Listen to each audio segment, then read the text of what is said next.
Over the course of the Half-Life timeline, there have been many key moments that, if changed slightly, would have led to a completely different future. The Black Mesa Incident was one of these. Inside each of these iconic events, there were different factions that each had their own goals to fulfill, and one of these was more important than you might think, even if this group of Marines was not aware of it.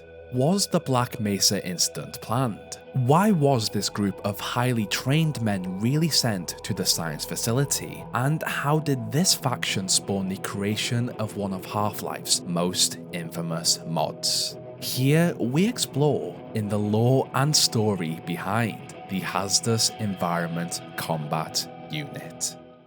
Over in an undisclosed location in the state of Arizona in the United States of America, a military base was constructed to train Marines for specialized missions across the country, the Santiago Military Base. This base, just like many others, contained barracks to house the Marines, helipads to send them off on missions, and vast areas to help them train and perfect their skills for dangerous environments and unconventional threats. This meant that they had to follow their orders perfectly, even if they did not agree with what they had to do. This sometimes came in the form of taking out innocents and other similar orders that sometimes left them with a moral dilemma.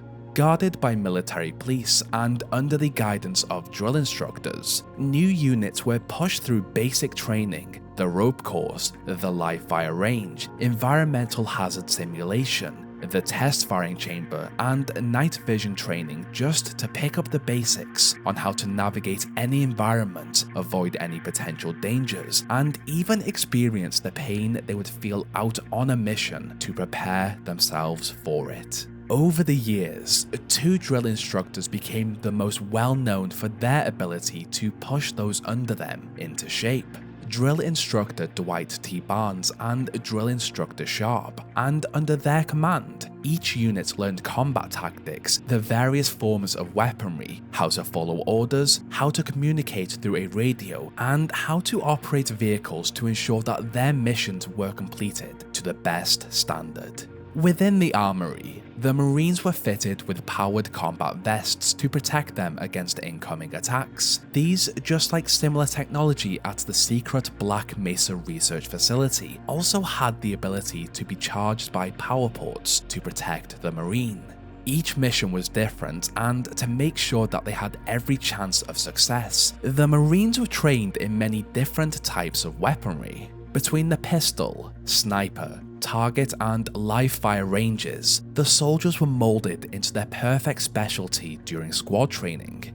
Some were recognized instantly as the perfect squad leader and worked with an MP5 submachine gun with an M20 PI grenade launcher attachment to take out targets from a distance, or a SPAS-12 shotgun depending on their preference. In a similar vein, the demolition soldiers also used an MP5 submachine gun with the same attachment. These just had to follow the orders of their squad leader. Some Marines appeared to work better in close combat situations and became shotgun soldiers, in which they favored the SPAS-12 shotgun, and there were also the standard soldiers that held no specialty and just followed their orders as mere grunts, where they mostly used an MP5. Alongside these, some Marines worked better as support units, snipers, engineers, and medics. The snipers, equipped with an M40A1 sniper rifle, were essential in taking down targets from afar to help out their teams. Medics occasionally accompanied their squads and appeared to specialize with a pistol, as they cleaned up and healed the wounded. One of the most important but less demanded units was the engineer. These carried with them a pistol and a welding torch. This allowed them to fight alongside their squad as they broke into sealed off areas. Each unit had a place on their team, and they were all just as important as each other. Their weapons training was essential, and the Marines each learned close combat with combat knives, demolitions with grenades, trip mines, and satchel charges, and shot from afar with sniper rifles, mounted automatic weapons, and RPGs. For any combat situation in any environment, they were ready. Alongside their weapons training, some Marines were also taught to drive both ground and air vehicles. When a mission came up, they were deployed with a V-22 Osprey, but they also had to make use of the AH-64 Apache helicopters and the M35 cargo trucks to not only travel but also move important cargo. They also operated other vehicles, however, these were the main ones. These land and air vehicles also came with their own forms of weaponry, and typically, the pilot and crew on board complemented the squad on site perfectly as support. In their training, the Marines were also introduced to Murphy's Law. Murphy's Law is commonly known as anything that can go wrong will go wrong. However, in this case, a grunt called Murphy had come up with 31 combat laws, some of which included: you are not a Superman. If your attack is going really well, it's an ambush. If the enemy is in range, so are you. And when both sides are convinced that they're about to lose, they are both right. This long list of laws either confused the Marines or helped them out. It was up to the Marine on how they took this information in. On occasion, when sent out into the field, the Marines also worked alongside other government forces, one of which was the Black Ops, who, unknown to the Marines, almost despised the sloppy work of the grunts as they often had to clean up their mess. The training was brutal but effective. The Marines just waited for their next assignment. Over the years, the Marines at the Santiago military base were sent out to complete missions. These missions were perfect for the skill set that these men had learned, and another mission was being prepared for a new group. Their actions in this mission would ultimately change the course of human history.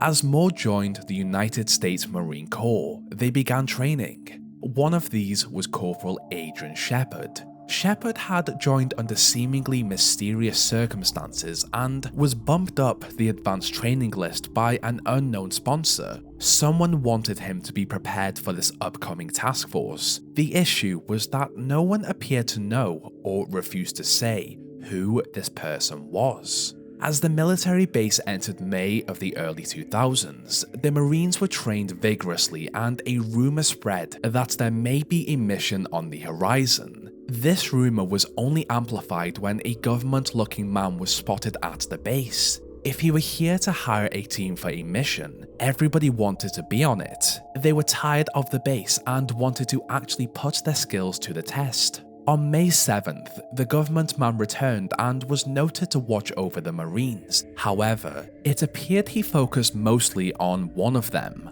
Corporal Adrian Shepard. This confused Adrian as he wanted to know why this man was here, but he was also happy to have caught his attention.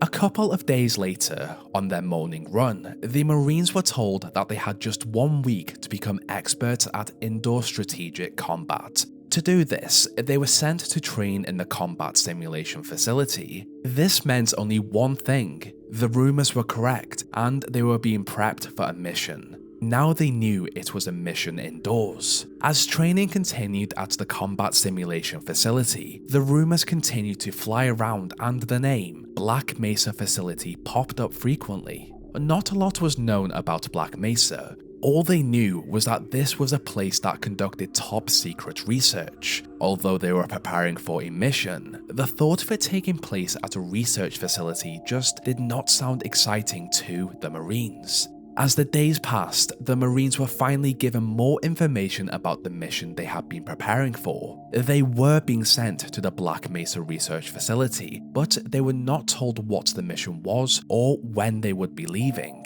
They were instead told something odd, that they were waiting for it to happen, but no one knew what it was.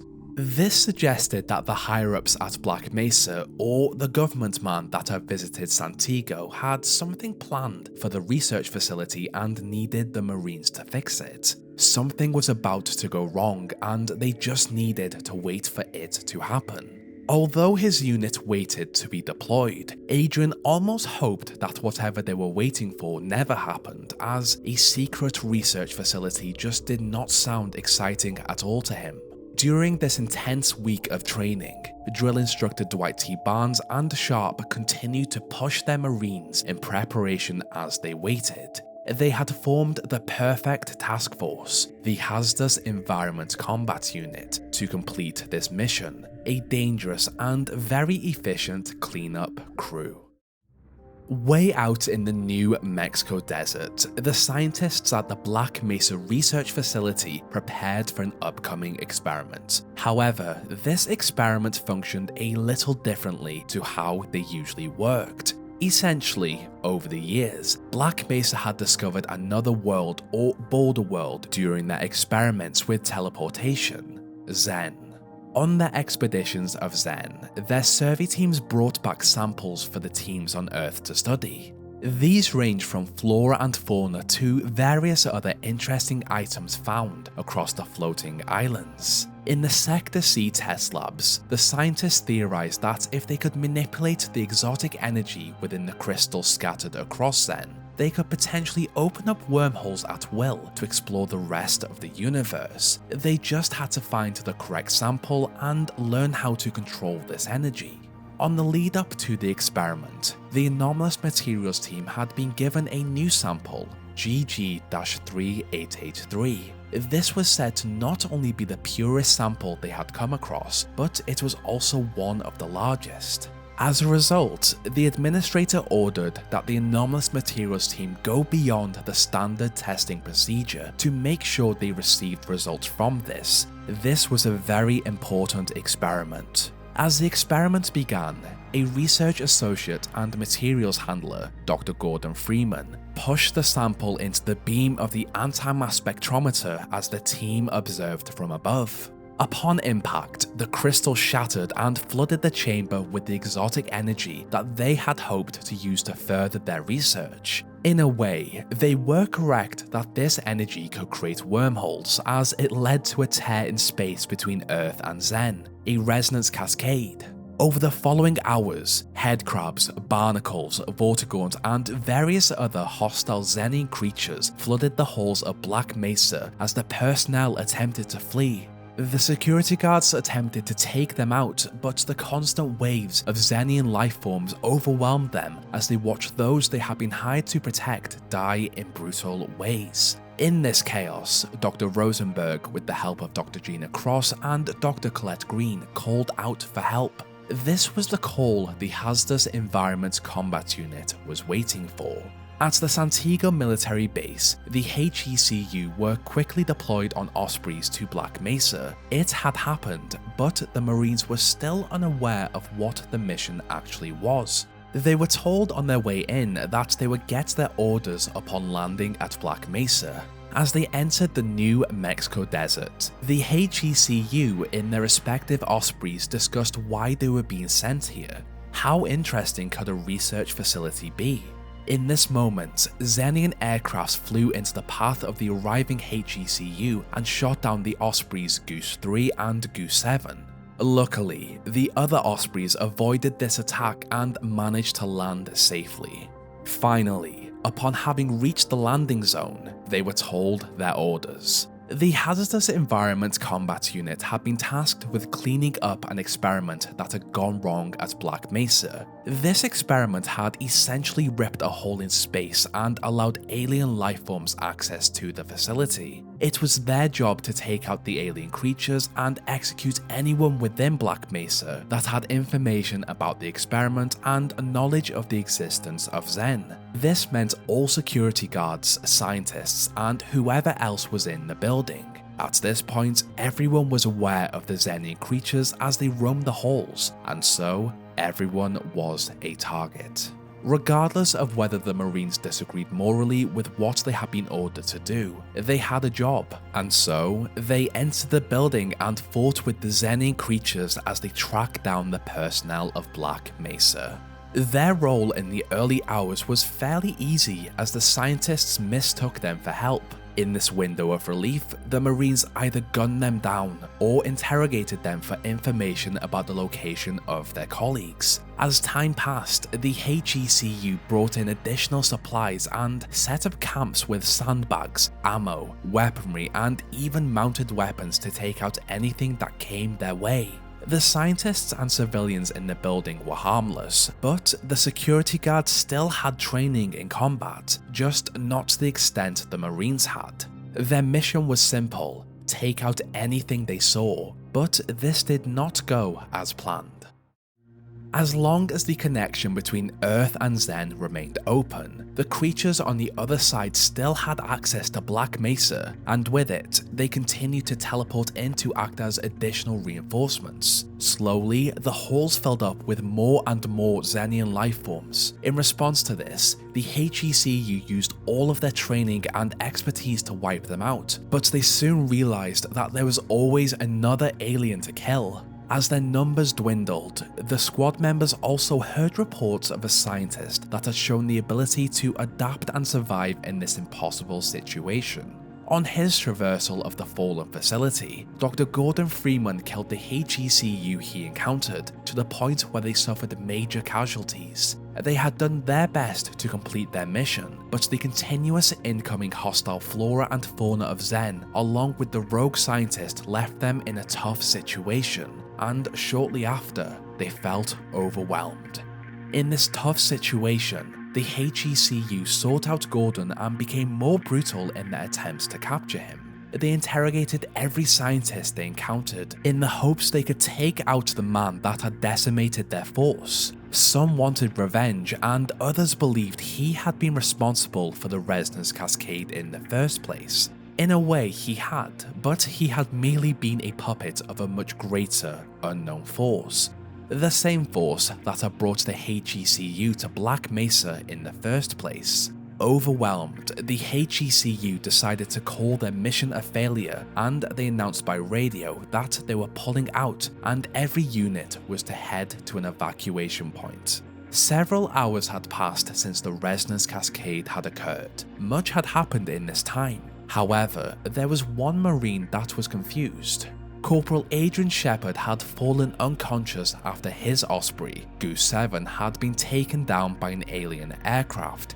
He was lucky that a Black Mesa scientist discovered him and brought him to safety. He had missed all of the action, and as he finally woke up and explored the hallways, he reached a HECU radio and learned that the mission was a failure. The HECU had suffered heavy casualties and had decided to pull out. So he made his way to the evacuation point. However, upon his arrival, as he attempted to enter the Osprey evacuation point, the government man Adrian had noticed watching him back at Santiago appeared and locked him inside of the building.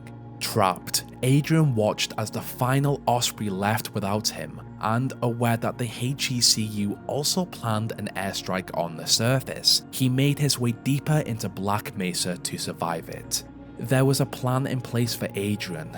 The remaining Marines stranded in Black Mesa all looked for a new exit as they took out scientists, security guards, and Xenian lifeforms. Aside from their discovery of an exit, the HECU really wanted to find Gordon Freeman. In their attempts to flee and hunt down the Freeman, the HECU learned that the Black Ops had also been sent in to clean up the situation. However, to the surprise of the Marines, they learned that the Black Ops were not here to help them. They were tasked with the execution of all witnesses to the Black Mesa Incident, and now this also included all remaining members of the HECU. As the remaining grunts attempted to escape this nightmare, they fell one by one to the Black Ops, security guards, scientists, and Xenian creatures. They also learned that another alien invasion had also entered Black Mesa, only known as Race X. The constant onslaught of this invasion left little hopes of escape. At this point, Corporal Adrian Shepard continued on his own and found himself in a parking garage. With his advanced training, he managed to defend himself against the Black Ops guarding this location, and here, he discovered exactly what their plan was. They had brought in a thermonuclear device and planned to use it to destroy the entire facility, and with it, everyone inside. Adrian was different to his comrades. He wanted to help as many people as possible survive this incident, and under the instructions of a Black Mesa security guard, Adrian deactivated the device. With this clear danger gone, he followed the advice of the security guard and made his way deeper into a warehouse to seek exit. However, on his way there, he watched from behind a window as the G-Man interfered once again and reactivated the device. Unable to reach it, Corporal Adrian Shepard continued onto the warehouse. He was never seen again.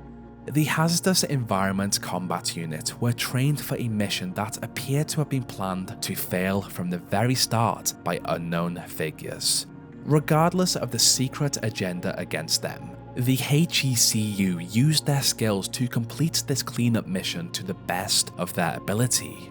Unfortunately, the continued onslaught of alien creatures, a crowbar-wielding scientist, security guards, and Black Ops led to the downfall of the HECU.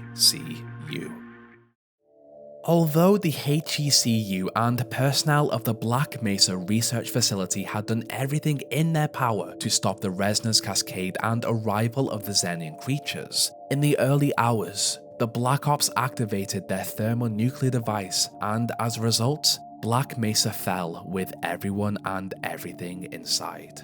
The Black Ops had successfully taken out all HECU in Black Mesa, but it is unknown what happened to or what was planned for those that had pulled out and escaped. Shortly after, Earth was invaded by the Combine Empire, and the public knowledge of the Black Mesa incident became the least of the government's worries in comparison to the enslavement of the human race. Gordon Freeman had been responsible for the deaths of many of the HECU on his task to stop the Resonance Cascade.